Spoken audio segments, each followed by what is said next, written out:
السلام علیکم ناظرین کرام۔ کورولش اورہان کے ایپیسوڈ 4 میں ایک نیا غازی شامل کیا گیا ہے جس کا نام عبد الرحمن ہے۔ اس کے آنے کے بعد عثمانی تاریخ میں دلچسپی رکھنے والے مداحوں کے درمیان یہ بحث دوبارہ شروع ہو گئی ہے کہ آیا یہ عبد الرحمن وہی ہیں جو تاریخ میں عبد الرحمن غازی کے نام سے مشہور ہیں یا پھر یہ کوئی نیا کردار ہے۔ ناظرین کرام، میری آج کی ویڈیو اسی بارے میں ہے۔ آج ہم جانیں گے کہ تاریخ میں جو عبد الرحمن آلپ تھے، کیا وہ واقعی ارطغرل غازی کے ہم اثر تھے؟ کیا ان کی بازنطینی شہزادی سے شادی کا واقعہ درست ہے؟ اور ترکوں کی تاریخ میں موجود دو عبد الرحمن غازیوں کے درمیان اصل فرق کیا ہے؟ تاکہ آپ کو سمجھنے میں آسانی ہو سکے کہ کورولش اورہان میں آنے والا نیا عبد الرحمن کون ہے۔ ابتدائی عثمانی تاریخ میں کچھ ایسے نام ملتے ہیں جن کے گرد نہ صرف تاریخی واقعات موجود ہیں بلکہ ان کے بارے میں روایات بھی نسل در نسل منتقل ہوتی رہی ہیں۔ انہی چند شخصیات میں سے ایک روشن نام عبد الرحمن غازی کا ہے۔ یہ وہ بہادر شخصیت ہے جو ارطغرل غازی کے ابتدائی جہادوں میں شریک رہے، عثمان غازی کی فتوحات میں پیش رہے اور پھر سلطان اورہان کے دور تک مسلسل میدان جنگ میں سرگرم رہے۔ یہ وہ مجاہد تھے جنہوں نے 3 نسلوں تک عثمانی سرداروں کا ساتھ نبھایا اور نئی عثمانی ریاست کی بنیادوں میں اپنا خون شامل کیا۔ جہاں تک ان کی پیدائش کا تعلق ہے تو اس کی درست تاریخ نہیں ملتی۔ وجہ یہ ہے کہ عثمان غازی کی تاریخ ان کے انتقال کے تقریباً 100 سال بعد لکھی گئی، اسی لیے ان کا دور تاریخ کا بلیک ہول کہلاتا ہے۔ البتہ اس بات پر اتفاق ہے کہ عبد الرحمن غازی ارطغرل غازی کے انتہائی قابل اعتماد، بہادر اور قریبی ساتھی تھے۔ وہ ہر مہم میں شامل رہے اور کئی بار زخمی بھی ہوئے۔ ان کی طویل عمر کا ذکر مورخ برہن نے خاص طور پر کیا ہے۔ روایات کے مطابق وہ تقریباً 100 سال تک زندہ رہے اور سینکڑوں واقعات کے چشمدید گواہ تھے۔ ان کی وفات کا سال 1329 عیسوی بتایا جاتا ہے، یعنی سلطان اورہان کے دور میں ارطغرل غازی کے انتقال کے بعد جب عثمان غازی نے اپنی جدوجہد کا آغاز کیا تو عبد الرحمن بھی ان چند وفادار افراد میں شامل ہو گئے تھے جنہوں نے نئی قیادت کے ساتھ ساتھ نبھایا۔ عثمانی ریاست ابھر رہی تھی اور بازنطینی علاقوں کے خلاف مہمات جاری تھیں۔ ان میں سب سے اہم برسا کا محاصرہ تھا جو تقریباً 9 سال جاری رہا۔ عثمان غازی اس محاصرے کے دوران انتقال کر گئے۔ عبد الرحمن غازی کی ثابت قدمی اور محاصرے کی منصوبہ بندی میں کردار بڑا نمایاں تھا۔ اسی کی بدولت برسا کی فتح عثمانی تاریخ کا اہم موڑ بنی۔ بعد ازاں سلطان اورہان کے دور میں جب ریاست مضبوط ہو رہی تھی، عبد الرحمن غازی اگرچہ عمر کے آخری حصے میں تھے مگر پھر بھی سرگرم رہے۔ اسی دوران انہیں اور کوک آلپ کو ایک اہم ذمہ داری سونپی گئی: آئدوس قلعہ کی فتح۔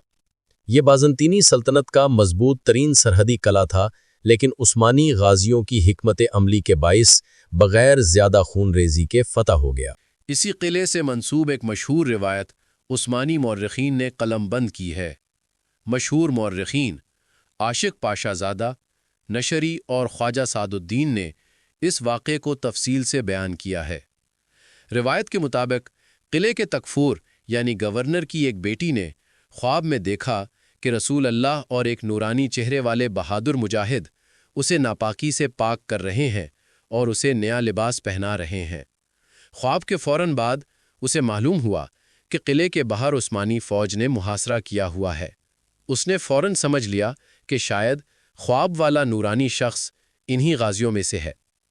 اس نے یونانی زبان میں ایک خط لکھا اور قلعے کی دیوار سے نیچے پھینک دیا۔ وہ خط اتفاق سے عبد الرحمن غازی کے پاس گرا۔ خط میں خواب کا ذکر تھا اور شہزادی کی پیشکش کہ اگر عثمانی سپاہی بظاہر محاصرہ ختم کر کے چلے جائیں تو میں انہیں قلعے میں داخل ہونے کا خفیہ راستہ بتا دوں گی۔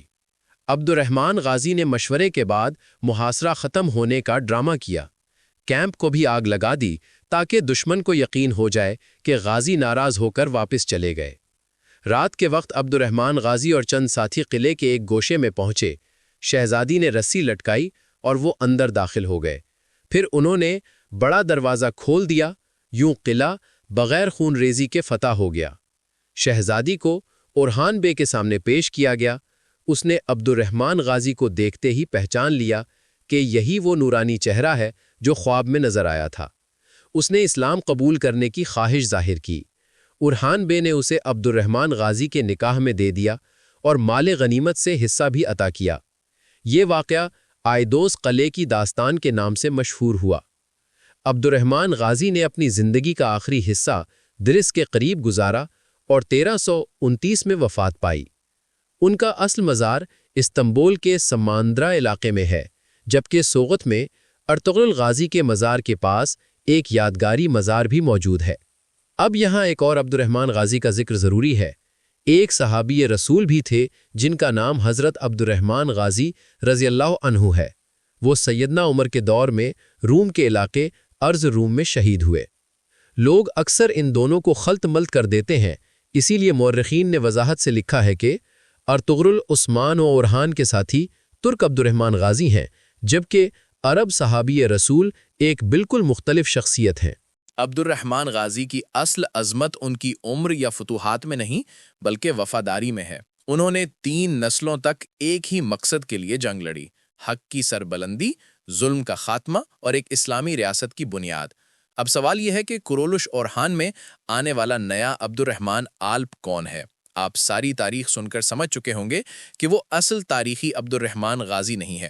ممکن ہے کہ پروڈیوسرز نے اسے صرف اس لیے شامل کیا ہو کہ کرولش عثمان کے سیزن 2 میں عبد الرحمن غازی کا کردار ختم کر دیا گیا تھا اور آئیدوس قلعہ اور بازنطینی شہزادی کی کہانی دکھانا باقی رہ گئی تھی، لہٰذا شاید اس نئے کردار کے ذریعے وہ تاریخی واقعہ مکمل کیا جائے۔ اگر ایسا نہ ہوا تو سمجھا جائے گا کہ یہ صرف ایک علامتی کردار ہے، اصل عبد الرحمن غازی کو خراج تحسین دینے کے لیے شامل کیا گیا ہے۔ تو ناظرین کرام، یہ تھی آج کی ویڈیو۔ اپنی رائے کمنٹس میں ضرور دیجیے گا۔